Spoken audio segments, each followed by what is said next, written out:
In this video, I will show you one of the most solid opening for black, which is the Caro-Kann defense. And the Caro-Kann defense is quite a good response against white's e4. So here, black goes for c6 instead of the traditional e5. Now here, d4 is the main move. Then you play e5. Now white have these responses, e5, which is the advanced variation. There's e takes d5.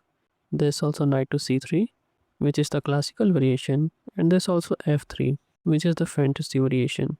And if they do something like this, well, then you can simply take and continue with your natural development.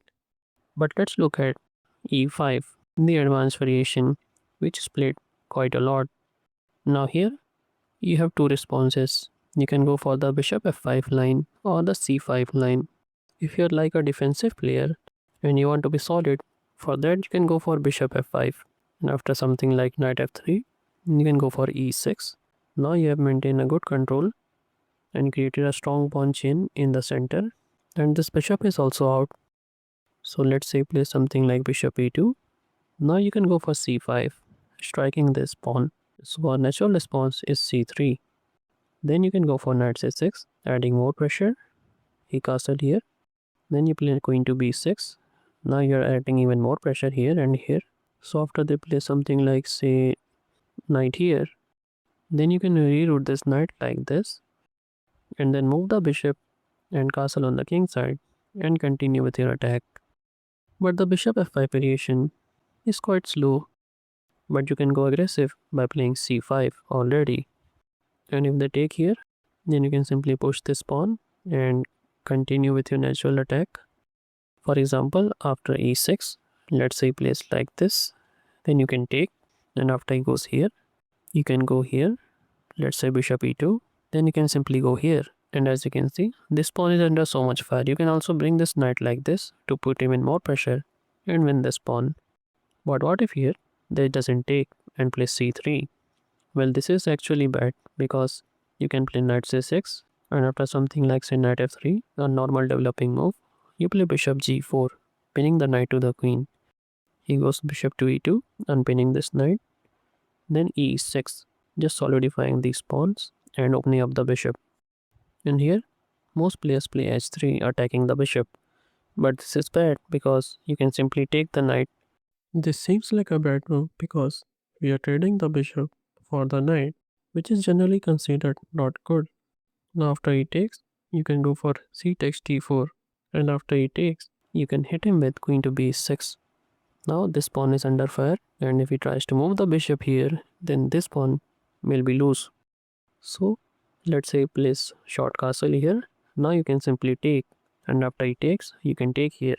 Now you're threatening this, so you can go back or also play knight a3. But then you can take the knight, and after he takes, you don't need to go here.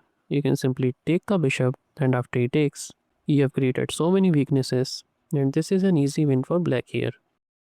So that was the advanced variation. What if here he goes for the exchange variation e takes d5? Now you got a recapture, and here they can go for the normal knight f3, and there's also the pan over attack c4. Let me show you the pan over attack first. After c4, don't take here because they can take and develop quickly. Instead, you can go for knight f6, and after knight c3, you play g6 to fianchetto this bishop. So after something like knight f3, you can play bishop g7. Let's say goes bishop e2, then you can castle here, and after you castle, you can just move this bishop out, play e6, bring this rook here, and continue with your natural game. But let me show you the main move, which is knight to f3, and after knight c6, he let's say goes bishop e2, then you can develop the other knight, knight c3, a common response, then bishop f5, just developing the pieces. Let's say castle here, then you play e6. Now again your bishop is out.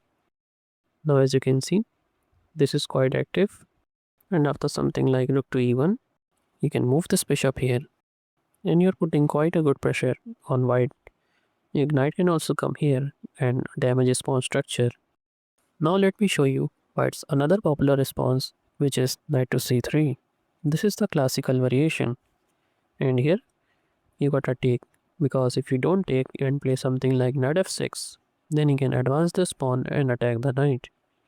And now your knight cannot go here, here or here. He gotta go back, and this is bad. Therefore, you gotta take, and after he takes, now here there are three responses. This knight to d7, the Karpov variation, bishop f5, attacking the knight, and this also knight f6, the Tartakov variation. Let me show you each of them one by one. First, let's see knight to d7. Then here, let's say place knight f3. Then you play knight gf6. The idea behind this move is that if he takes, then you can take, and then you can quickly develop. This is quite solid.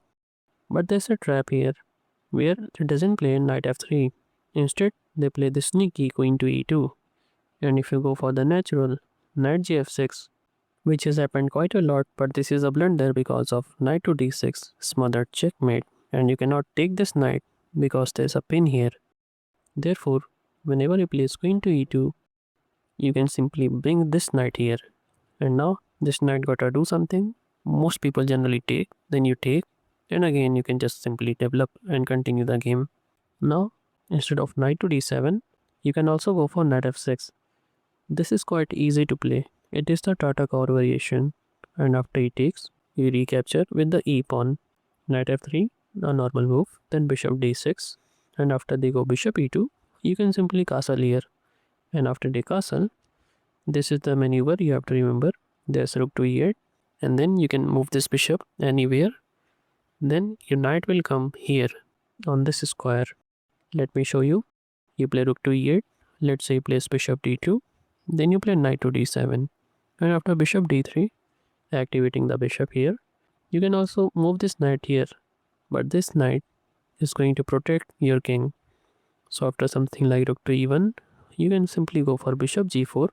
And as you can see, your knight can come here anytime. And your queen can also go here to connect the rooks, and then you can play as you like. And here, if you don't like to play quite defensively, then you can also maneuver this knight in the center. That is also quite good. Now we saw knight f6 and knight d7, but let me show you the classical variation bishop f5. Now the common maneuver is after knight g3, you play bishop to g6. They try to play h4. Now you gotta be careful about this move, because if you simply develop like this, then this move will trap the bishop. Therefore, you just play h6, and after h5, you will simply move this bishop back, and then you can continue with your natural game. Let me show you some more moves here, which are the main line. They will go bishop d3, then you take, and after he takes, you go for e6, move this bishop out, simply develop this knight and castle and continue this game. Now there's another option for you where you can develop this knight here, bring the queen here and castle on the queen side as well. You can do whatever you like. But here, white can also play f3. This is the fantasy variation, and if you try to take here, then they can generally take. And as you can see, white is having good control of the center, and he also have two central pawns while you have only one. And they can develop very quickly and castle, and they also have an open f file. A lot of tactics arises here for white in this variation, but you can refute it by not taking this pawn and instead just going for e6. This is quite solid for black. Let's say place knight c3, then you can simply play knight d7, bishop d3 for example, then you can take, and after he takes, now you can go for e5, striking in the center.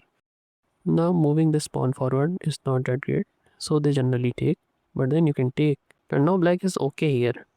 But here, after the move c6, there's also a sideline possible, where he goes knight c3, then you go for d5, and now if they take, you will recapture, and now they have one central pawn while you have two, so you are better here. But they go for knight f3. This is the two knights variation, and here you can take, or there's also bishop g4, which is quite aggressive.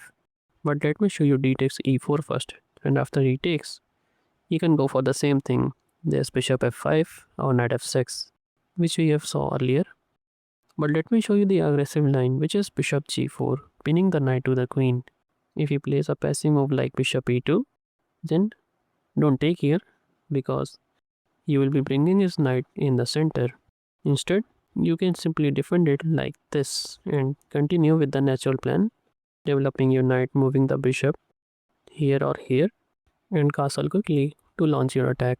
And if he goes for h3, just immediately attacking the bishop, then don't go back because he can launch an early kingside attack and you will be wasting your time by moving your bishop. Because here you can simply take this knight for the bishop. But what's the idea? Isn't this a bad move? Well, after he takes, you play e6.